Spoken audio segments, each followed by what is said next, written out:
Nah, finally kita undang nih salah satu guest star spesial kita ya. Wow. Halo Kak. Halo. Nih siapa di sini nih teman Nurifim yang muda? Betul. Yang muda apa sih? Yang dari tadi tuh udah nungguin penasaran. Siapa sih tamu spesial dari teman Nurifim kali ini? Betul. Nah, ini dia tamu spesial dari teman Nurifim. Halo Kak. Halo Mana. Oke. Daripada kita kelamaan ya, karena udah dari tadi tuh mereka pada nunggu abis siapa sih tamu spesialnya. Nah, aku mau ituin aja deh, langsung ke depan aja. Ini kalau Kak Hanan kalau akhir pekan gini tuh ngapain aja ya? Plus suruh kenalan dulu dong. Kenalan dulu sama teman-teman. Betul. Udah dari tadi nungguinnya. Boleh nih kalian kenalan dulu terus sharing-sharing nih dailynya gimana? Udah masuk belum ya? Aman. Oh udah. Aman. Oke, halo mungkin teman-teman dari Nurifim, perkenalkan saya Hanan, saya seorang ahli gizi yang di sini kita akan sharing-sharing bareng ya seputar obesitas. Oke. Bisa. Oke. Kalau weekend gini dailynya ngapain aja nih? Kahanan nih. Ya menyesuaikan sih Kak, biasanya ya sekedar sharing-sharing kayak gini aja sih untuk sekarang ini, atau biasanya konsultasi gitu. Oke. Nah, tadi mau bahas apa sih? Hari ini kita mau bahas apa? Nah, tadi udah sempet spill dikit sama Kahanan ya. Hari ini topiknya aku bisa bilang bukan menarik, tapi ini jadi kayak pelajaran. Lebih menarik ya, pelajaran kedepannya. Agak memprihatinkan sih ya kan kalau kita bahas topik ini sebenarnya berawal dari berita nih Kak. Ini berawal dari berita nih Kak ya. Aku dapat dari sumbernya dari Okezone nih ya. 70.000 warga Banten alami obesitas nih. 2 orang diantaranya meninggal ya. Terus lebih detailnya tuh membahas salah satu pasien ya. Ada pria asal Tangerang ya. Ini tempat kota aku nih. Dengan BB 200 kg ya, meninggal di rumah sakit. Dimana kalau diketahui itu beliau selama hidupnya punya kebiasaan suka minum es ya, plus begadang gitu, serta mungkin pola makan yang nggak teratur, nggak baik gitu ya. Nah ini sebenarnya dari CNN Indonesia, tapi di sini kan kalau kita ngomong obesitas kayaknya bukan ranah kita gitu kan ya. Tapi di sini aku kayak mau minta tanggapan Kahanan sih tentang problem ini gitu ya, tentang problem akhir-akhir ini seputar obesitas yang lumayan mencuat. Ditambah plus definisi obesitas itu apa sih sebenarnya gitu kan. Nah teman-teman yang lain yang misalnya ada pertanyaan nanti bisa ditanyain di kolom komentar ya. Oke boleh, silakan Kahanan. Oke, mungkin lebih bahas obesitasnya dulu ya. Obesitas itu apa sih? Jadi kalau misalkan gampangnya obesitas itu asupan energi yang masuk dengan yang keluar itu nggak balance. Nah ini udah berlangsung dalam kurun waktu yang lama ya. Jadi nggak kita sehari 2 hari aja, tapi memang udah terjadi terus-menerus. Yang alhasil terjadi penumpukan lemak berlebih gitu yang mungkin bisa mengganggu sistem kerja organ lainnya yang mungkin harusnya bisa sirkulasi dengan baik, ini kehambat nih sama lemak-lemak yang ada, makanya tadi bisa menyebabkan hingga kematian. Biasanya itu nggak sekedar obesitas aja ya, pasti udah ada komplikasi-komplikasi lainnya. Misalkan jadinya kehambat nih mengenai masalah pernafasannya, akhirnya dia meninggal karena kurang adanya gangguan masalah pernafasan, atau mungkin udah menyerang sampai jantungnya nih, jadi dia gagal jantung dan berujung meninggal gitu. Jadi mungkin obesitasnya ini adalah faktor resiko dari penyakit-penyakit lainnya yang menyebabkan dia akhirnya tidak terselamatkan gitu sih kalau misalkan dari kasus-kasus obesitas yang ada biasanya gitu. Oke. Jadi bukan spesifik dari ininya aja, obesitas sudah pasti ini enggak ya, tapi karena obesitas itu tadi bisa membuahkan penyakit gitu yang menyebabkan penyakit tertentu yang akhirnya mungkin menyebabkan kasus terparahnya ya kematian gitu. Oke.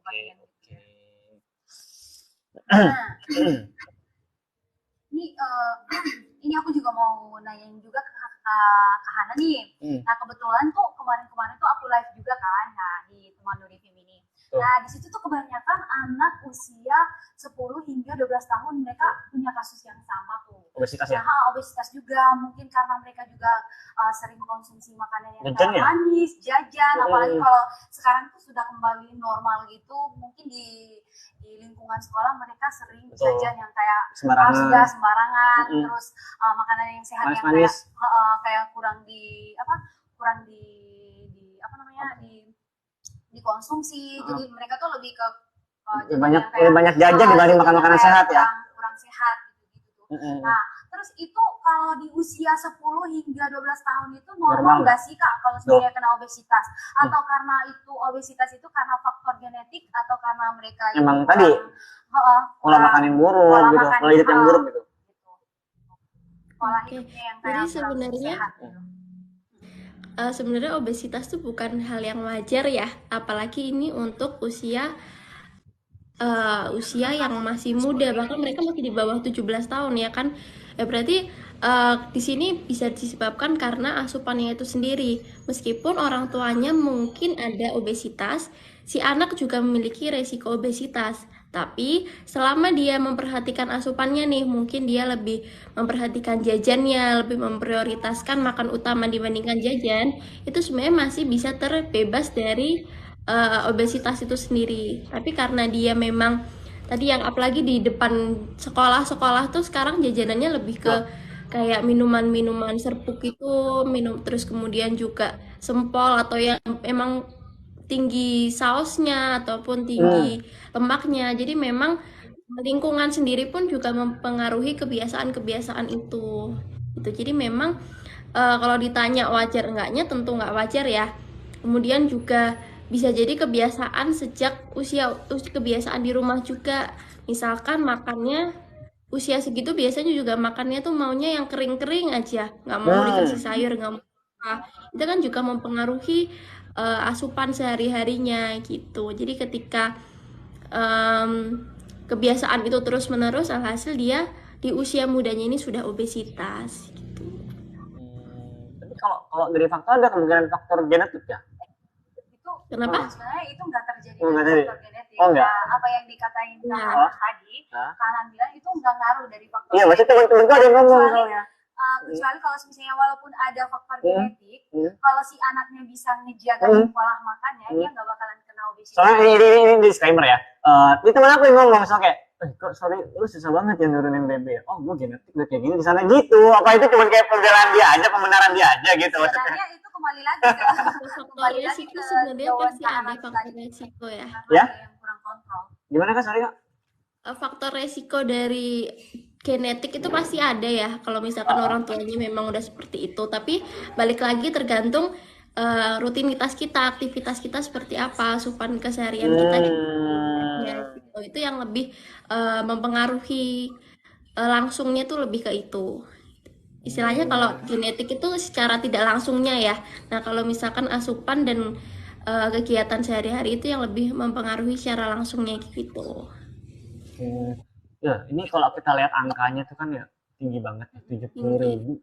Itu kalau dari Tangerang tuh mungkin sekian gitu. Itu kayak lumayan loh. Misalnya 70.000 tuh besar banget, berarti masih cukup rendah ya kesadaran orang apa soal bahayanya obesitas ini. Nah, tapi mungkin di sini mulai tips-tipsnya kita mulai ke tips ya.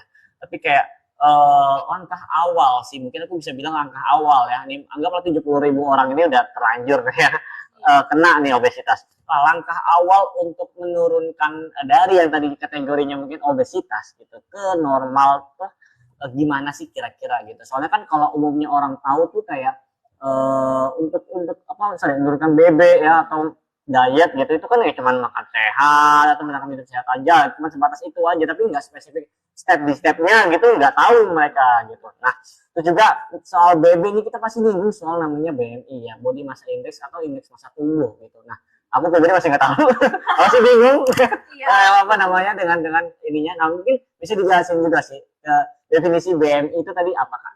Gitu. Oke, jadi kalau BMI itu body mass index ya, atau kalau di Indonesia itu disebutnya IMT, indeks massa tubuh. Oh, IMT, nah, ya. atau BMI ini tujuannya untuk mengetahui status gizi kita. Nah, kalau misalkan cara menghitungnya itu bisa dengan berat badan dibagi tinggi badan, tapi tinggi badannya ini dalam satuan meter kuadrat. Jadi kan biasanya tinggi badan itu 150 cm. Ya, ya. Nah, ini dijadiin meter, berarti 1,5. Nah, kemudian Oh. tinggi badannya ini dikuadratkan dulu, baru dibagi sama sama berat badannya. Jadi misalkan aku udah ngitung nih tadi untuk jaga-jaga biar gak ngitung ya. Jadi misalkan di sini ada berat badannya dia tuh 65. Kemudian tinggi badannya 150. Nah, 150 ini kan kita jadiin ke meter dulu ya. Berarti 2,25. 150 jadiin meter 1,5. Kemudian dikuadratkan dulu nih. Itu dapatnya 2,25. Nah, kemudian baru dibandingin sama berat badannya. Berat badannya tadi kan 65 dibagi 2,25, didapetin 28,8.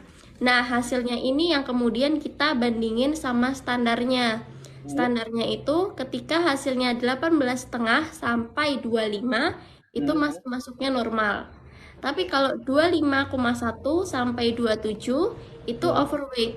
Nah, biasanya seharusnya ketika kita sudah masuk di overweight ini, kita udah harus jaga-jaga nih. Kita udah harus memperhatikan lagi asupan kita, kemudian aktivitas fisik kita, supaya kita nggak bablas sampai obesitas. Nah, kalau misalkan udah obesitas, itu biasanya hasilnya udah di atas 27,1. Jadi 27 ke atas itu udah masuk obesitas. Gitu.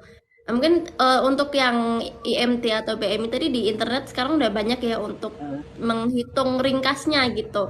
Nah, Kalkulatornya gitu ya? iya ada kalkulator digitalnya gitu. Nah, kalau misalkan mau menurunkan berat badan, jangan ada juga namanya berat badan ideal ya. Nah, kalau tadi kan IMT atau BMI itu kan ada rentangnya ya dari 18,5 sampai 25.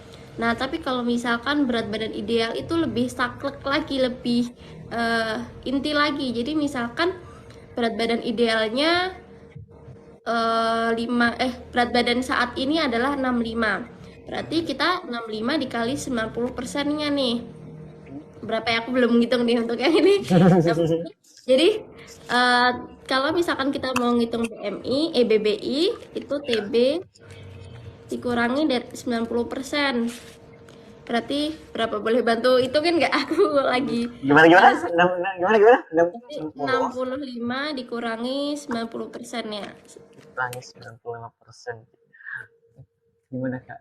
Ya pokoknya gitu ya kalau misalkan kita Oke. Aku agak bingung nih ngitungnya. kita mau nurunin berat badan, kita jangan fokus dulu dengan berat badan idealnya. Biasanya orang langsung pengen nih, aku harus ngejar berat badan idealku dulu. Padahal dia status gizinya ini ada di obesitas. Pasti kelihatannya akan, wah banyak banget ya, aku harus nurunin berat badannya, itu terlalu jauh gitu jangkauannya. Biasanya kalau udah obesitas memang sangat jauh ya dari berat badan idealnya. Jadi lebih baik kita fokus dulu gimana supaya kita turun nih di overweight gitu. Kalau misalkan udah berhasil turun di overweight, gimana supaya kita turun lagi status gizinya di normal. Nah, kalau misalkan udah berhasil mencapai status gizi normal, baru kita usahain gimana untuk bisa mendapatkan berat badan yang ideal gitu. Jadi memang jangan terlalu pengennya yang instan, pengen cepet dapat berat badan ideal. Jadi mending bertahap aja, dari kita obesitas, terus kita turun ke overweight, terus kita turun ke normal gitu. Oke. Menarik sih. Tadi apa soal BMI itu menarik banget. Apa tuh? Ini ada yang lain. Sebentar, kita coba. Sebentar ya, nanti kita akan jawabin ya. Ini aku ada pertanyaan lagi nih Kak Hanan. Nah, anak-anak zaman sekarang kan pasti banyak banget yang kayak, udahlah aku pengen program nurunin BB. Tapi mereka tuh mengambil langkah untuk tadi deh udah sempat sepil tuh. Sempat di spillin tuh sama Kak Hanan tadi tuh. Nah, tapi tuh mereka di sini tuh kayak udahlah, gue tuh orangnya kurang sabaran, gue maunya yang kayak langsung Cepet, instan gitu kan. instan. Nah, pasti bawaannya stres. Nah, gimana sih kira-kira solusi yang paling tepat itu seperti apa sih? Iya, maksudnya dalam proses nurunin BB plus Proses nurunin BB ditambah ini sih apa, kalau nurunin BB itu apakah udah pasti disebutnya diet diet atau enggak? atau apa gitu nama lainnya? Atau ada. Atau mungkin ada nama lainnya.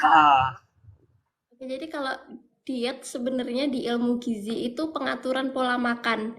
Jadi nggak semua diet itu pasti diet untuk menurunkan berat badan. Jadi biasanya ada diet tinggi kalori itu untuk yang memang pengen naikin berat badan. Kemudian diet rendah kalori untuk yang menurunkan berat badan. Kemudian juga ada diet lemak yang biasanya lemaknya memang terlalu tinggi ya. Dan diet-diet lainnya biasanya itu memang ada pengaturannya sendiri gitu. Nah, kalau misalkan mau menurunkan berat badan ini pasti butuh diet rendah kalori ya, atau biasanya disebutnya diet defisit kalori. Nah, ini memang kalau ditanya ada nggak sih diet untuk turun BB yang instan, tentu nggak ada ya. Apalagi kalau misalkan kita fokusnya hanya dari berat badan aja, itu pasti berat, karena di berat badan sendiri kan umum ya, berat badan itu ada dari lemak, kemudian ada dari otot, ada air itu. Jadi kita nggak bisa fokusnya hanya dari berat badan aja. Jadi biasanya untuk teman-teman ataupun yang pengen nurunin berat badan, pasti aku bilangin jangan lupa juga untuk ukur komposisi tubuh kita. Jadi biasanya kalau mau diet, selain nimbang berat badannya berapa saat ini, juga ditimbang nih lingkar perutnya berapa, kemudian lingkar pahanya berapa, lingkar dadanya berapa, lingkar lengan atasnya berapa, supaya kita bisa lebih tahu kita tuh udah jadi kan tadi kan berat badan itu umum ya, sedangkan kalau lingkar tubuh itu biasanya didominasi oleh lemak gitu. Jadi kita fokusnya untuk ngurangin itu dulu. Kalau misalkan berat badanmu emang belum turun, coba dicek lagi nih, itu udah berkurang belum lingkar-lingkar yang tadi udah diukur. Di tracking ya, jadi ya sambil dilihat ya. Ya, jadi kalau misalkan mau diet nih, emang aku mau nurunin berat badan, yang pertama selain ukur berat badan, ukur deh lingkar-lingkar itu sendiri gitu. Terus kemudian juga sering nih kalau misalkan rame ya, ada orang yang aku berhasil turun berat badan loh sebulannya 10 kilo gitu. Sebenarnya idealnya kalau misalkan mau turun berat badan yang bagus, kemudian kita juga nggak mempengaruhi metabolisme tubuh juga, biasanya kita perlu sesuai nih, biar nggak diet yoyo juga ya, namanya diet yoyo itu yang naik turun ya. Iya, jadi kita cepet nih turun berat badannya. Tapi kalau kita nggak stabil lagi menjaga itu semua, kita bakal balik lagi ke awal. Nah, makanya dari itu pelan-pelan aja. Kalau dari gizi sendiri, kalau misalkan idealnya turun yang bagus itu dalam 1 minggu tuh cuma setengah sampai 1 kilo. Gitu. Jadi kalau misalkan, iya, jadi kalau 1 bulan itu bagusnya kita turunnya 2 sampai 4 kilo aja. Jadi kalau yang biasa 10 kilo berarti kurang baik ya. Kurang baik ya, ya, jadi Kak, ya? kalau 10 kilo itu kan terlalu instan ya, kasihan Terlalu nanti instan banget. tubuhnya Ekstrim nggak sih? ya, Itu bener, salah satu ekstrim deh. diet yang paling ekstrim sih kalau langsung Iya, dalam kan itu. sebulan tuh Jadi 1 kalau kilo. misalkan orang yang dietnya, aku berhasil loh turun 10 kilo, jangan tergiur dulu gitu. Jangan-jangan nanti efek sampingnya, biasanya takutnya ternyata dia rambutnya jadi gampang rontok, kemudian jadi itu ngaruh gampang juga ya, sakit. Kak? Iya, karena kan metabolisme tubuhnya istilahnya kayak kaget gitu. Yang biasanya seperti apa, tiba-tiba jadi seperti apa. Nah, itu juga dipengaruhi dari diet ekstrimnya itu sendiri. Jadi makanya itu memang diet itu nggak gampang, makanya orang pada pengennya yang instan-instan aja kan. Nah, itu kita bisa yang penting konsisten dulu aja. Yang penting kita bisa capai nih minimal 2 sampai 4 kilo per bulannya. Itu nanti kita perlahan-perlahan aja. Mungkin yang pengen diet bisa dibiasain dari piring gizi seimbang dulu ya, yang biasanya mungkin sayur itu biasanya jarang banget ada di isi piring. Nah, ini mulai coba tambah dulu sayurnya. Nggak harus, kan biasanya kalau diisi piring untuk obesitas, porsi sayur itu harus setengah isi piring. Nah, mungkin nggak harus setengah dulu deh, misalkan sedikit dulu, supaya apa? Perlahan aja. Jadi mungkin minggu pertama coba 1/3, kemudian sampai bisa sampai setengahnya itu isi sayur gitu. Kemudian bisa juga aktivitas fisiknya nih perlahan, mungkin biasain jalan pagi dulu. Jalan pagi dulu, nanti perlahan mulai dengan olahraga-olahraga lainnya yang mungkin ada angkat beban juga supaya diubah jadi otot ya, supaya nggak bergelambir juga badannya, itu juga bisa dicoba gitu. Oh, oke. Jadi memang semuanya itu perlu waktu sih Kak. Proses ya. Iya. Kalau misalkan eh, apa ya, syarat dari segalanya adalah konsisten dan juga sabar itu sih.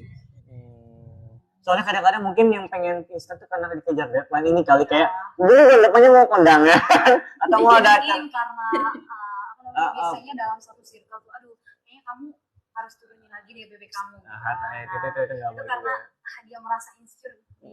Jadi kayak pengen buru-buru. Atau mau lebaran biasanya dia biar ngefit bajunya.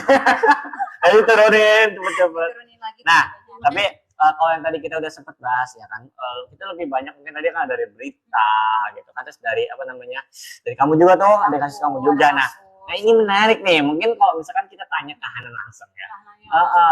Kira-kira nih Kak Hanan sendiri tuh ada nggak sih pengalaman langsung berinteraksi, berhadapan dengan, sorry ya, mungkin orang yang punya kelebihan berat bebek atau punya pengidap obesitas gitu, atau mungkin pernah nge-guide gitu orang-orang yang mungkin punya obesitas gitu. Boleh dong Kak di sharing gitu, gimana ceritanya gitu? Oke, aku kebetulan belum banyak sih, cuman pernah. Itu alhamdulillah ada yang masih di fase dia di status gizi overweight, tapi ada juga yang masih udah normal nih, tapi dia masih kepengen ngejar di idealnya gitu sih mungkin. Dan memang nggak ada yang instan gitu, pasti sebulan ya hanya sekitar 4 bahkan 5 kilo mungkin, tergantung emang aktivitasnya dia. Ada juga yang dia stuck gitu karena memang dia belum bisa untuk konsisten gitu. Nah yang biasanya yang udah stuck ini yang dia mulai kehabisan motivasi gitu ya. Jadi memang sebagai ahli gizi pun juga perlu memotivasi gitu. Kemudian mengingatkan mungkin dampak-dampaknya dari obesitas kan ya lumayan ya, tadi bahkan bisa sampai kematian gitu. Itu sih Kak. Oh iya, Kak Hanan di sini kan ada nih yang dari teman Nurifim nih yang mau nanya nih. Mungkin boleh. Kak Hanan bantuin apa ya, kita nggak tahu nih kasus bantuin kasus pakai apa nih? PAGT dong. Normalnya berapa Kak? Kalau sambil olahraga bisa jadi turun 10 kg per bulan gimana? Gimana nih? Aku nggak paham nih. Mungkin lagi sekarang. Ini kalau yang kasus PAGT ini sebenarnya kasus kuliah sih Kak. Jadi nggak perlu dijawab ya, nggak apa-apa, karena itu kayaknya dia masih kesusahan di kuliah gizi, jadi dia pengen minta dibantuin kayak seperti itu. Kemudian untuk yang normalnya berapa ini terkait apa ya tadi? Normalnya berapa? Tahu sih. Normalnya berapa nih? Ini aku BB-nya kali ya kayak. Kalau sambil olahraga itu bisa jadi turunnya 10 kg, itu gimana Kak? Lingkar perut dan lain-lain Kak. Kalau misalnya dia sambil olahraga itu gimana Kak? Ngaruh nggak kalau turun 10 kg? Nah tadi kan Kak Hanan bilang kalau misalnya turun 10 kg dalam sebulan itu ya salah satu program diet yang ekstrim sih. Nah pertanyaan dia di bawah ini tuh kalau misalnya seimbang dengan olahraga dalam sebulan dia bakalan turunin BB-nya itu 10 kg. Itu termasuk yang ekstrim atau gimana nih Kak? Kalau 10 kilo dan meskipun disambi dengan olahraga tetap termasuk ekstrim sih Kak. Biasanya kalau dibantu olahraga itu juga paling nambahnya sekilo ataupun 2 kilo. Jadi misalkan tadi kan 2-4 ya. Ini mungkin bisa sampai 5 atau 6 tergantung ininya. Tapi perlu diingat juga kalau olahraga jangan terlalu mengforsir diri juga. Biasanya ada yang aku pagi sore itu harus nge-gym misalkan gitu. Yang penting kan tadi kan obesitas sendiri kan terjadi karena yang masuk dan yang keluar itu nggak sama ya. Nah ini jangan sampai yang masuk sendiri cuman sedikit tapi yang keluar banyak banget. Nah otomatis kan kekurangan juga gitu. Jadi makanya perlu balance antara yang masuk dan juga yang keluar gitu. Jadi tetap idealnya nggak perlu terlalu banyak per bulan. Yang penting jangan, yang balik lagi ya, jangan terlalu fokus dengan berat badan, karena berat badan itu kan tadi juga bisa nambah otot ya. Apalagi kalau misalkan teman-teman olahraganya dibantu sama nge-gym yang angkat beban nih mungkin. Nah, itu kan otomatis ototnya nambah, bisa jadi yang berat badannya tadi juga ikut tambah gitu. Tapi ketika kita ngukur lingkar-lingkar yang ada ternyata berkurang gitu. Jadi disesuaikan aja. Yang tadi ya, jangan lupa untuk jangan fokus pada berat badan aja, tapi juga pada lingkar-lingkarnya. Tadi Nah, ya. perutnya ini berapa sih idealnya? Kalau misalkan untuk perempuan itu tidak lebih dari 80. Jadi kalau misalkan coba nih ukur lingkar perutnya, kalau misalkan udah lebih bahkan 80 ke atas, itu termasuk obesitas juga. Jadi memang lingkar perut itu bisa mempengaruhi, bukan mempengaruhi, bisa melihat faktor resiko obesitasnya. Nah, kalau misalkan laki-laki ini lebih gede nih dari perempuan. Itu biasanya kalau misalkan lebih dari 90 cm itu termasuk obesitas juga. Gitu. Aku tadi sambil tahanan ngejelasin, aku overthinking sih. Kenapa tuh, Kak? aku gini overthinking karena ngeliat kasus yang tadi kan di berita gitu. Apalagi aku orang Banten, apakah aku salah satunya. Nah, tapi ini sih aku overthinking lebih ke sini kan. Kalau misalkan kayak kita bisa lihat ya kan, sering kita lihat bapak-bapak di Indonesia itu buncit ya. Banyak yang buncit gitu kan. Kayak apa namanya?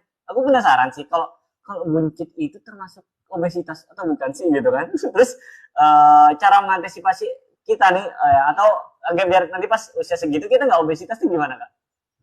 Oke, jadi kalau yang perut buncit tadi perlu diukur juga ya. Tadi kalau misalkan memang kalau laki-laki kan tadi bapak-bapak ya. Kalau laki-laki atas 90 itu termasuk obesitas juga, Kak. Jadi selain dari status gizinya tadi dilihat, kita bisa juga ngelihat dari lingkar perutnya. Kalau misalkan memang lingkar perutnya udah 90 ke atas, berarti itu udah obesitas juga masuknya. Gitu. Kalau perempuan di 80. Nah, gimana supaya biasanya di perut itu kan emang lemak ya. Jadi ada juga di visceral fat namanya, itu yang biasanya memang di perut. Nah, ini biasanya juga disebabkan karena konsumsi makanan-makanan yang tinggi lemak. Supaya nggak seperti itu, berarti kita memang perlu membatasi makanan yang tinggi lemak. Misalkan kita makan di satu isi piring nih, kita lauknya pakai ayam goreng misalkan, terus mau nambah tempe goreng, nah, itu kan otomatis jadi goreng-goreng. Kemudian ambilnya sayurnya juga yang tumis kan itu juga pakai minyak ya walaupun sedikit. Nah, berarti kan kalau kita lihat semuanya ini pakai minyak nih, nah berarti mungkin kita bisa ubah nih supaya nggak minyak semua. Jadi mungkin nasi, kemudian ayamnya kita bisa ambil ayam bakar atau ayam panggang, tahu atau tempe goreng nggak apa-apa karena tadi kan ayam bakar ya, beda pengolahannya. Nah, yang sayurnya ini kita bisa pilih yang di sop ataupun dicah, itu kan lebih minim lagi ya untuk minyaknya gitu. Jadi kita lebih perhatiin lagi pengolahannya. Kalau misalkan kita udah pakai satu sumber yang memang digoreng atau pakai minyak, kita yang lainnya kita pilih yang pengolahan lain supaya semuanya itu nggak sumber lemak. Jadi kita bisa membatasi asupan lemaknya itu sendiri gitu. Termasuk ini ya kuliah dengan olahraga juga pastinya ya. Gimana? Segitu ya. Iya. Maksudnya Tapi nggak olahraga yang berat-berat banget. Ya, tetap olahraga itu perlu karena juga ngebantu ngebakar kalori juga kan kalau dengan olahraga gitu. Jadi aktivitas fisik aja sebenarnya nggak cukup, tapi kita juga perlu olahraga. Kalau aktivitas fisik itu sebenarnya berbeda dengan olahraga. Kalau aktivitas fisik itu memang aktivitas yang menggunakan fisik. Jadi kayak misalkan kita naik turun tangga, kemudian kita apalagi ya, biasanya kan kalau terutama mahasiswa nih, biasanya kalau kamu nggak olahraga, udah kok aku naik turun tangga tiap hari lantai 1 gitu kan. Nah, ternyata memang itu masuknya lebih ke aktivitas fisik, jadi nggak seberapa dengan kita bandingkan kalau dengan olahraga. Kalau olahraga mungkin bisa dengan renang, badminton, kemudian yang sekarang lagi rame gitu ya, tenis, itu juga cukup ngebantu untuk membakar kalori, tergantung frekuensinya juga. Apakah kita jangan-jangan sebulan sekali, itu kan juga sama aja ya. Keluar itu sedikit juga nanti jadinya. Atau mungkin jalan kaki, ini yang aku selalu bilangin ke teman-teman, kalau paling nggak bisalah jalan kaki itu kalau misalkan 15 menit aja itu udah berapa langkah. Apalagi kalau misalkan setengah jam itu bisa dapat 3.000 sampai 5.000 langkah. Jadi itu bisa ngebantu banget juga gitu. Aku suka jalan stasiunnya. Kalau ini nih, bentar ya, aku tanya nih ya. Karena ini kita berdua suka jalan. Ntar dulu, bentar dikit doang. Kita berdua suka jalan nih kan, Kak. Bedanya kalau aku kan jalan dari tempatku nih transport umum tuh ke stasiun tuh jalan. Nah kalau ini kakak ini juga suka jalan nih setiap minggu. Nah jalan-jalan ke mall tuh olahraga juga bukan? Iya, Itu kan olahraga bukan? untuk jalan ya. Biasanya aku juga kadang kalau lagi muterin mall emang capek banget. Saya sama ke mall juga. Selalu lihat sih. Oh sama. Oh sama. Aku udah berapa langkah hari ini. Nah, tapi biasanya kalau di mall, pasti kalau kita udah capek, kita makan nih. Nah, makannya itu biasanya pada milihnya yang kalorinya terlalu tinggi gitu atau enggak yang sayurnya tuh mungkin sedikit. Itu sih yang biasanya jadi minusnya kalau misalkan jalan-jalannya tuh di mall gitu sih. Kamu makan apa kalau di mall? Itu tergantung. Oh tergantung duit. Tergantung yang ngajak. Tergantung siapa nih? Itu tergantung kalau emang mau makan yang berat ya udah makan. Aku nggak mungkin nih tiba-tiba di story-nya salad nggak mungkin. Temen-temen junk food makannya dia. Oke kayaknya next kamu deh ya. Kamu ada pertanyaan nih kayaknya nih. Ini kayaknya kalau ada pertanyaan nih, satu nih pertanyaan buat kamu nih lagi nih. Aduh, lagi-lagi kasih pertanyaan lagi nih dari Mimin. Oke, pertanyaan aku tuh gimana sih seharusnya peran orang tua dalam pemenuhan gizi anak biar mengurangi terkenanya obesitas. Betul, karena kita lihat di sini kayaknya apalagi tadi kasus yang anak-anak yang aku sampaikan ke Kak Hanan tuh tadi tuh apakah karena yang seusia gitu betul. Gimana cara menguranginya gitu. Oke. Jadi kalau misalkan dari orang tua itu lebih ke penyediaan makannya. Apalagi sekarang ada tren itu ya, siapin bekal anak gitu. Nah, siapin bekal anak ya. Kamu nggak bisa ikutan, belum nikah. Iya. Nah biasanya itu kita lihat kebanyakan juga pakainya wafer-waferan, ciki-cikian gitu-gitu. Nah sebenarnya nggak apa-apa, tapi kita lihat juga dari porsi makannya. Nah apakah memang dia ada sayurnya atau enggak gitu. Yang lebih pentingnya di situnya. Yang penting kan makan utamanya. Nah kalau misalkan selingannya jangan terlalu banyak yang memang ada kandungan gulanya, yang biasanya kan gami-gamian, kemudian gami, wafer, kemudian apalagi ya itu kan juga mengandung gula banyak tuh. Kemudian juga mungkin dari orang tua selain dari makanannya sering ajak jalan-jalan atau enggak olahraga, itu yang mungkin lebih ke jalan kaki sih ya. Mungkin jalan kaki itu kan hal yang bisa dilakuin bareng-bareng terutama pada anak kecil, karena kalau misalkan anak yang udah obesitas di bawah 5 tahun tuh ada loh yang udah obesitas. Nah itu kita nggak bisa dengan defisit kalori karena memang di usia itu kan masih tumbuh kembangnya ya, jadi memang kita nggak bisa ngelakuin defisit kalori. Kalau misalkan memang udah obesitas, kita cuma bisa bantu dengan terapin gizi seimbang, sama kita benar-benar membatasi pemberian makanan yang tinggi gula. Apalagi usia tersebut biasanya dikasih susu formula juga ya. Susu formula memang bagus untuk tumbuh kembang, tapi kalau nggak sesuai kebutuhan juga itu termasuk yang tinggi gula, bisa nyebabin obesitas juga. Itu nanti kalau usia yang di atas 6 tahun itu baru kita bisa lakuin defisit kalori. Jadi anak-anak pun juga biasanya kalau udah obesitas berlebih itu udah perlu defisit kalori. Nah orang tua juga perlu aware nih terhadap status gizi anak-anaknya. Kalau misalkan memang udah terlihatnya gemuk, itu perlu dikonsultasiin mungkin ya, apakah memang masih aman atau enggak, ataukah memang perlu defisit kalori udahan nih gitu. Jadi memang 3 poin itu sih mungkin yang bisa dilakuin orang tua ke anak-anaknya. Kamu kan bakal jadi orang tua, bakal menikah. Bukan hanya aku, kamu juga. Oh aku. Aku udah selama, anakku masih muda. Jangan bilang nanti duluan dia lagi. Enggak, aku gini. Aku jangan pernah apa? Jangan pernah menolak. Kok menolak? Aku nggak nolak. Satu menolak juga ya itu ya. Ya enggak, aku lebih overthinkingnya kalau aku takut buncit. Nah, temanku banyak ya, bilang habis futsal tuh buka baju, waduh, udah kayak bapak-bapak bumil gitu. Aku nggak mau. Udah kayak bumil gitu, aku nggak mau. Aku lebih ke situ sih overthinkingnya. Oke, mungkin sambil ini juga sesi Q&A nih buat teman-teman Nurifim yang ada pertanyaan. Ini ada pertanyaan nih Mas. Nah ini aku jelasin dulu nih biar teman-teman yang lain kan ada pertanyaan, ini bisa ditanyakan sekarang ya sambil kita menjawab pertanyaan-pertanyaan yang udah ada juga ya. Teman-teman bisa tanya di kolom komentar. Oke, boleh ditanya nggak? Ini ada pertanyaan nih dari Kak Geraldi lagi. Banyak orang yang dietnya berhasil tapi tangan atau paha masih besar, itu berarti itu gagal atau enggak Kak gitu. Pahanya sama tangannya itu masih besar gitu. Padahal dia udah program diet gitu. Program dietnya udah berhasil, tapi pahanya sama tangannya itu masih besar gitu Kak, masih gede gitu.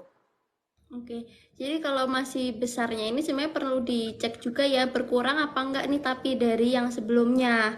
Nah kalau misalkan berkurang sebenarnya oke-oke aja karena memang sama dengan berbeda hampir sama kayak berat badan. Lengan itu juga susah, bukan lengan aja tapi semua tubuh ya juga susah berkurangnya. Jadi kelihatannya tuh berkurangnya cuma 1 cm, 2 cm. Itu kan kalau di Benggaris tuh 1 cm, 2 cm kan cuma kecil ya. Jadi ya cuma segitu-segitu aja berkurangnya. Nah, kalau misalkan ternyata nggak berkurang sama sekali nih lingkar-lingkarnya itu, tapi berat badannya padahal turun. Nah, bisa jadi dietnya nih yang kurang tepat. Jadi berat badannya turun itu karena yang pertama dia nggak makan.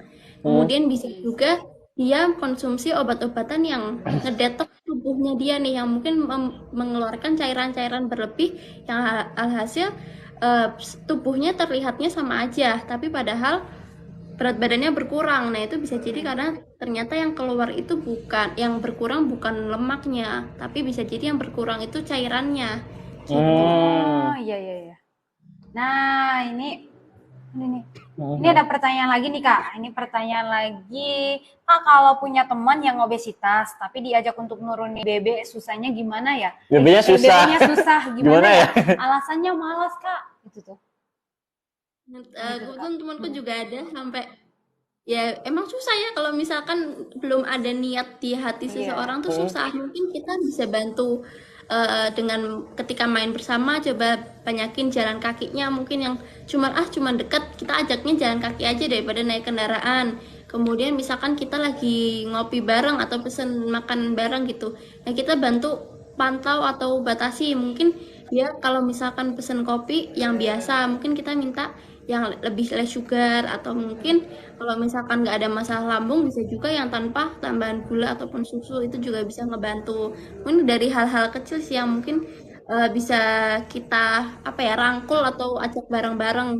Kemudian juga kita ajak kasih hadiah mungkin ya berupa ini aku ada buah buat kamu, atau ini aku ada beli sayur nih buat kamu. Itu kan juga sebuah trik dari kita juga ke teman-teman supaya kita bisa ngebantu dia untuk nurunin berat badan. Kebetulan temanku aku gituin kan, dan dia akhirnya yang tersadar dan dia sampai datang ke aku, nah gimana nih aku mau turun berat badan serius nih, sampai akhirnya dia yang awalnya malas-malasan dia akhirnya tersadarkan gitu. Terus akhirnya dia yang malah ngajak aku untuk gimana ya aku mau fokus beneran nurunin berat badan gitu. Jadi mungkin yang hal-hal kecil ini kesannya sepele ya, tapi kalau misalkan kita rajin ajak bareng, kemudian kita tunjukin juga nih hal-hal kecil yang sebenarnya berdampak loh, itu juga bisa ngebantu membukakan hati teman kita gitu.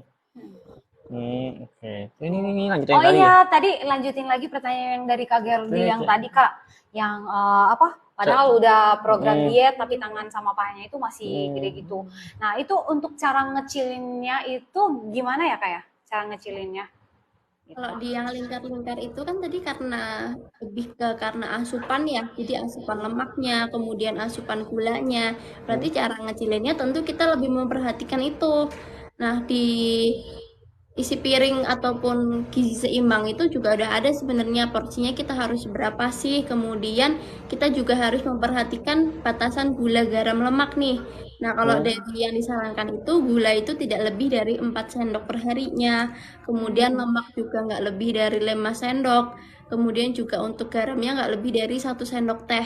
Jadi kita bisa lakukan hal-hal tersebut dan juga diimbangin sama olahraga supaya kita bisa ngebakar lemak-lemak yang menimbun di tubuh kita ini gitu. Jadi selain dari membatasi juga kita ngebantu juga dengan olahraga. Oh gitu ya.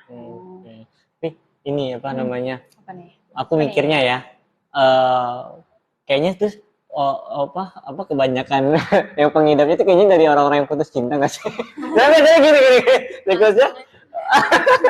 Itu kan orang yang putus cinta tuh depres gitu kan, kayak mungkin ada fase-fase beratnya, terus akhirnya dia suka ngemil, doyan makan gitu. Tuh ngaruh nggak sih Kak? Kira-kira dari dari dari apa sih kamu ya, stres ya, pola stres gitu ngaruh ya untuk punya kemungkinan itu ya terjadi obesitas ya, ngaruh ya, Ya, bisa mungkin nggak? tapi Ya sih. ini juga balik lagi Tergantung ke sih. kondisi tubuh orang. Ada yang orang kalau stres itu dia nggak mau makan sama sekali, benar-benar nggak mau makan sampai biasanya sakit, kemudian berat badannya turun drastis itu ada. Tapi ada juga orang yang ketika stres itu udah benar-benar nggak karuan tuh makannya, benar-benar nggak bisa dijaga, makannya mau yang manis-manisnya itu semuanya tergantung sama tubuhnya sendiri, hormonalnya kan. Harus hormonalnya ya, tergantung hormonal individu gitu. Ketika stres otomatis hormonnya akan naik, dan ada juga yang mungkin jadi craving, pengennya makan terus. Ada juga yang benar-benar nggak mood sama sekali, makan nasi pun nggak mau, makan makanan yang kesukaannya sebiasanya pun jadi udah nggak mau lagi gitu. Jadi memang ada pengaruhnya sebenarnya. Tapi lagi-lagi balik ke ininya masing-masing ya, karena ada yang akhirnya malas makan sama ada yang malah jadi suka makan. Ya benar. Oke. Tuh, ini ada lagi nih yang nanya, aduh, nggak habis-habis nih pertanyaannya. Ini ada yang nanya nih Kak, Kak kenapa? Aduh, gimana nih miminnya? Aduh. sorry. Kak kenapa? Kak kenapa ya ada orang yang turun BB-nya cepat, terus ada juga yang turun BB-nya lama. Kira-kira itu faktor dari apa ya Kak ya? Oh iya kan kayak gitu ya. Kok turunnya cepat dari Turunnya lama? cepat, ada yang lama gitu. Itu disebabkan oleh apa Kak? Disebabkan karena genetik. Padahal sama-sama padahal cara dietnya itu sama gitu. Sebenarnya metabolisme tubuh tiap orang tuh juga beda ya. Ada yang metabolisme tubuhnya itu cepet, jadi dia mungkin juga cepet turun ya, kemudian tapi juga dia cepet kenyangnya atau enggak cepet.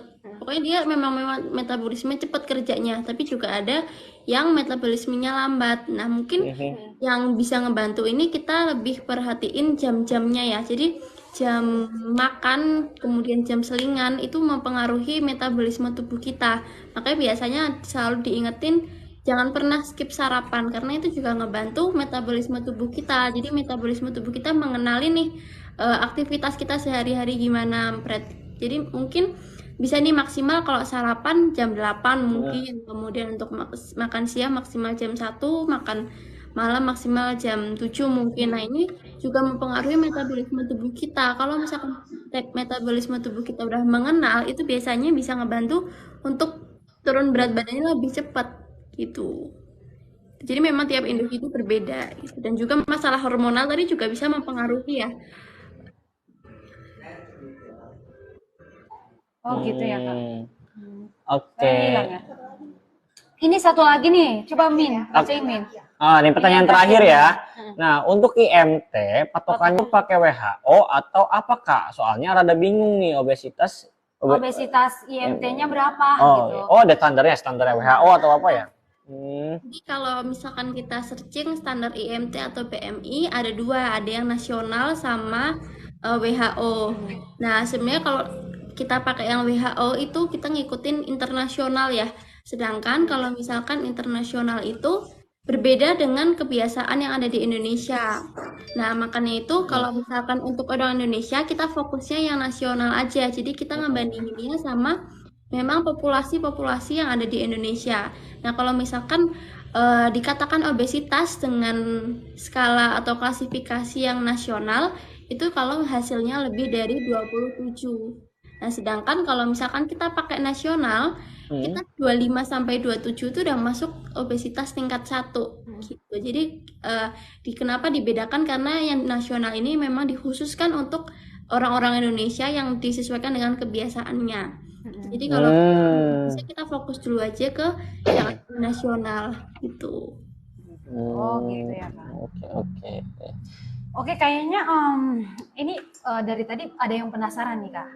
Soalnya dari tadi ada yang nanya Nurifim itu apa nih Kak?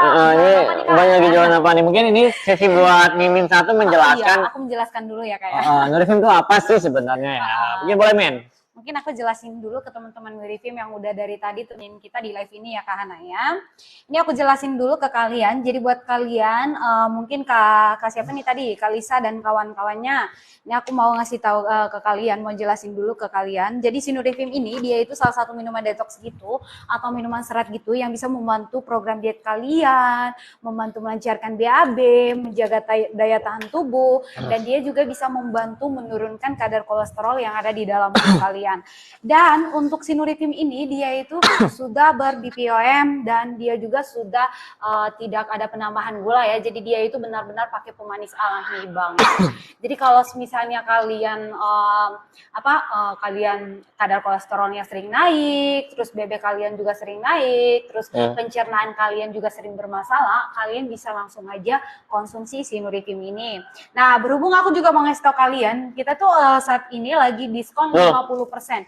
Jadi diskonnya ini all item ya, all item. Jadi kalau misalnya kalian kalau kalian pengen order, kalian bisa langsung aja orderin dari sekarang aja ya. Berhubung kita lagi diskon 50% all item. Nah, terus di sini aku mau ngejelasin dulu kalau misalnya kalian yang dari tadi penasaran banget nih bisa diorder per saset atau enggak, langsung per box bisa enggak? Nah, ini aku jelasin satu-satu dulu ya. Jadi kalau misalnya kalian mau order yang dari box dulu deh. Nah, kalau kalian beli yang per satu box itu tuh dari harga normalnya itu 299.000, kalian bakalan dapat di harga 129.000. Kenapa di harga 129.000? Karena kita juga ada diskon 50% dan kebetulan untuk kalian yang user baru, kalian bakalan dapat potongan langsung dari TikToknya ya. Nah, terus kalau misalnya kalian mau order yang per 2 box juga boleh. 2 box Nurifim dari harga normalnya itu 598.000, kalian bakalan dapat di harga yang benar-benar lebih murah lagi ya, 279.000 aja. Ya, 279.000 kalian bakalan dapat 2 box. Jadi untuk kalian yang user baru itu kalian bakalan keuntungannya itu berkali-kali lipat ya. Sudah kalian dapat diskon langsung dari TikTok, terus kalian juga bakalan dapat diskon 50% dari teman Nurifim. Nah, aku potong sebentar nih. Mumpung lagi ada teman-teman juga nih. Spesial ini Nurifim ini mau ulang tahun ya. Road to Nurifim Birthday. Kita juga ada pesta undian nih Kak ya. Betul. Tuh, hadiahnya tuh macam-macam. Ada tas gym, ada timbangan LD, dan juga ada yoga mat ya. Caranya gimana Kak buat dapet itu semua? Caranya gampang banget. Kamu cukup order minimal 1 box aja ya. Spesial nih hari ini kita masih diskon 50% ya. Dan undiannya akan diumumkan di tanggal 16 Agustus. Betul, jadi 3 hari lagi. 3 hari lagi lah ya. Betul. Pokoknya kalau misalnya kalian mau menangin undian dari si teman Nurifim ini, kalian wajib ngikutin persyaratan yang nomor 1 tuh tadi ya. Minimal order 1 box Nurifim, kalian bakalan dapat tiket undian dari teman Nurifim. Terus untuk persyaratan yang kedua, kalian wajib banget buat review ya. Kalau misalnya kalian reviewnya bagus, nanti kalian bakalan kita masukin pemenang undian ya, pemenang undian dari si Nurifim ini. Dan untuk ongkirnya kalian gak usah khawatir karena itu bakalan ditanggung sama tim Nurifim. Jadi kalian benar-benar beruntung banget kalau kalian ngikutin undian dari si teman Nurifim ini. Terus kalian reviewnya itu kalian bisa langsung review di e-commerce TikTok Nurifim ya. Misalkan ada di Nurifim bisa di TikToknya Nurifim aja. Dan juga aku mau remind kalau misalkan ada penipuan yang mengatasnamakan Nurifim, bisa langsung invite ke kita ya. Kita tidak ada pemungutan biaya atau apapun, enggak ya. Enggak ada ya. Benar free. Nanti semuanya bisa dicek di sosial media Nurifim ataupun di TikToknya Nurifim gitu. Nah, terus lanjut lagi nih. Nah, kalau misalnya kalian mau order order botol Nurifim. Nah, kebetulan kita baru launching banget nih botol dari si teman Nurifim ini.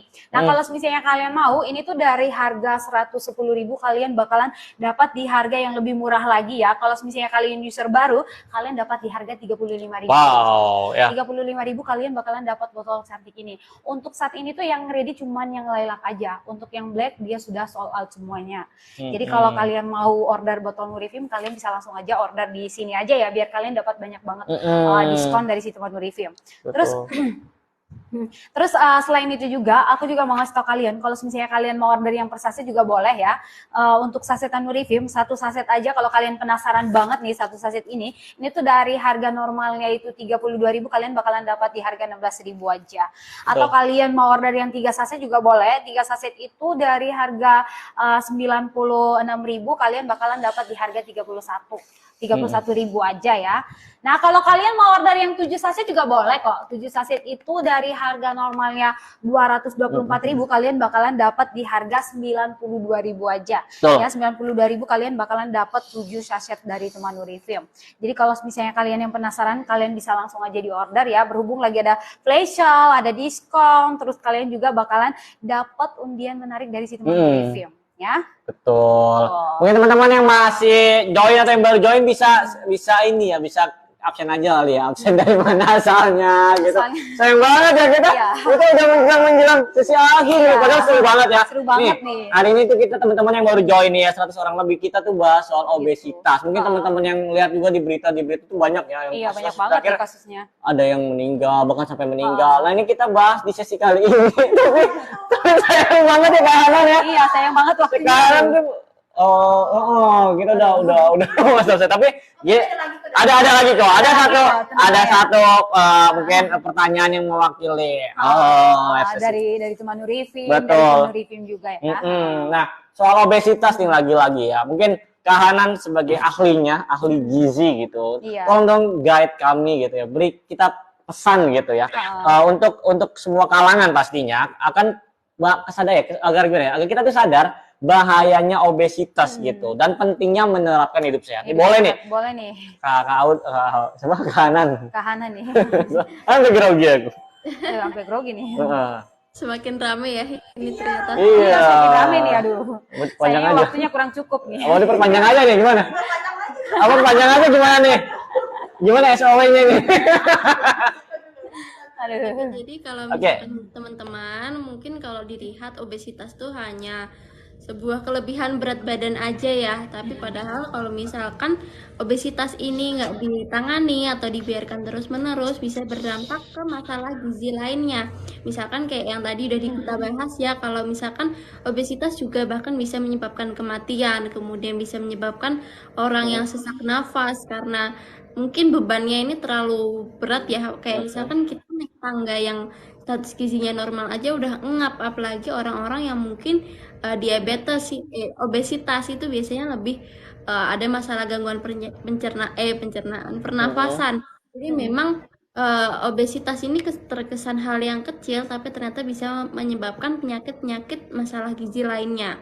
Nah itu jadi makanya itu kita perlu membiasakan diri nih dengan mengkonsumsi makanan gizi seimbang. Jadi jangan lupa nih porsi sayurannya itu ada sekitar 1/3 bagian. Atau mungkin yang udah obesitas itu porsi sayurannya bukan 1/3 bagian lagi, tapi sudah setengah porsinya. Jadi jangan lupa juga nih untuk air putihnya yang mungkin masih biasaan untuk konsumsi wajib. Minuman manis itu kita coba kurangin dulu deh, misalkan kita pesen yang less sugar, kemudian perlahan kita kurangi lagi gulanya, atau misalkan kita order dengan tanpa gula, itu akan lebih bagus untuk membantu kita membatasi asupan gulanya. Jangan lupa asupan gula itu per hari maksimal 4 sendok makan, dan juga untuk lemaknya itu 5 sendok makan gitu sih. Jadi intinya jangan lupa untuk terapkan gizi seimbang supaya antara yang masuk dan juga yang keluar itu bisa balance, jadi nggak ada penumpukan lemak berlebih yang menyebabkan obesitas itu sendiri. Mungkin Kak sebentar nih tambahan ya, minta dulu aja. Ya kan sempat disinggung soal apa piringku, gimana gizi seimbang, isi piringku apa sih Kak yang dari kemarin ke situ ya? Mungkin teman-teman boleh dibantu jelasin nih soal yang isi piringku atau apa sih namanya? Iya. Yang untuk gizi seimbang itu loh tadi, isi piringku kayak setengah sayur gitu Kak. Oke, ini aku ada gambar kelihatan nggak ya? Ada nggak? Ada. Ini belum muncul ya. Nah, jadi isi piringku tuh kayak gini. Kalau misalkan ini untuk yang obesitas ya. Kalau misalkan untuk obesitas tuh memang setengah setengah piringnya itu memang untuk porsi sayur. Nah, kemudian untuk seperempatnya lagi itu baru untuk proteinnya ya, bisa protein hewani ataupun nabati, tapi memang diprioritasin itu lebih ke protein hewani karena memang nilai biologisnya itu lebih tinggi, kemudian juga lebih kaya akan zat besi yang juga lebih mudah diserap oleh tubuh. Jadi lebih utamain protein hewani, baru kemudian kalau mau ditambahin protein nabati nggak apa-apa. Kemudian baru deh ada yang namanya makanan pokok. Makanan pokok nggak, kalian jangan sampai mengkat yang namanya sumber karbohidrat ya. Biasanya orang-orang diet itu pasti langsung menghindari nasi gitu, katanya bisa Skip ya, nge-skip gitu ya dia. menyebabkan berat badan. Padahal sumber karbohidrat itu sumber pokok yang memang dibutuhkan oleh tubuh yang sebagai sumber energi. Jadi jangan sampai di skip. Kemudian bisa juga pakai sumber karbohidratnya, bisa pakai nasi, kemudian roti, kemudian juga sumber protein lainnya. Yang penting diperhatikan aja porsinya ini. Jadi jangan lupa untuk porsinya kurang lebih segini untuk yang obesitas. Nah kalau misalkan untuk yang tidak obesitas ada sendiri, cuman aku kayaknya belum ada gambar, nggak ada gambarnya di sini. Nanti bisa dicari aja ya untuk yang non obesitas. Itu biasanya porsi, kalau bedanya di porsi sayur sama yang lainnya kan menyesuaikan ya. Kalau tadi kan setengah isi piring. Nah, kalau misalkan yang non obesitas itu antara sayur dan karbohidrat itu besarnya sama. Jadi kalau misalkan untuk teman-teman yang pengen mencegah obesitas nih, bisa porsi sayur sama porsi karbohidratnya itu sama. Baru kemudian nanti ditambah sama porsi proteinnya. Itu sih, Kak. Oh gitu ya Kak. Wah, sumpah. Ini karena aduh. Ini hari ini Pak, sorry ya. Hari ini padat banget loh. banget. Daging banget. Kolesterol deh aku. Aduh, nggak kerasa banget nih ya. Cuma kita agak gregetnya, enggak, kita agak gregetnya kok ramenya pas udah akhir. Kenapa di akhir tuh baru rame gitu kan? Aduh, tapi nggak apa-apa. Semoga harapan aku Kak Hanan nggak bosen ya. Iya, Atau nggak bosan ya. nggak beres, one day kita bisa undang lagi gitu. Iya, nanti siapa tahu kita Siapa tahu kita ada rezeki bikin podcast. Nah, itu kita podcastan juga sekalian deh. ya lebih seru lagi ya. Aduh. Nggak kerasa banget pokoknya. Apa? Boleh nggak sih perpanjang lagi? Sih. Boleh nggak sih diperpanjang lagi? Nggak bisa ya? Nggak bisa ya? Aduh. Tapi kalau Kak Hana nih apa Kak? Biasanya setelah ini akan ada kegiatan apa? Ada Kak? kegiatan Kalau boleh apa tahu? lagi nih Kak? Aku ngurusin kampung sih, Kak. Oh. Belasan ada lomba di kampung. Oh, udah Agustusan, 17-an. Masih di daerah Semangat ya Kak. pada nyiapin Semangat. lomba-lomba. Oh, aktif juga kamu dong. Nih, contoh ke Hanan. Pas aku mau ngaktifin kemana? Kamu ngaktifin apa? Aktifin HP aja, nggak pernah aktif. Cuman kayaknya nggak afdol ya. Kamu soalnya kamu kan sama sama tetangga. Apakah kamu udah ambil bagian Udah. 17 Agustus? Udah, aku bagian nyumbang aja. Kan pasti ada yang muter-muter tuh minta ujuran, aku bagian nyumbang aja. Ah, oh enggak. Itu juga sedikit kok. Enggak, tapi kayaknya rasanya nih kita kurang afdol. Kayaknya kalau kita belum selfie dulu ya. foto bareng dulu gitu. Boleh ya Kak ya, kita foto bareng dulu ya. Foto bareng dulu, cheese dulu lah. Boleh. Satu,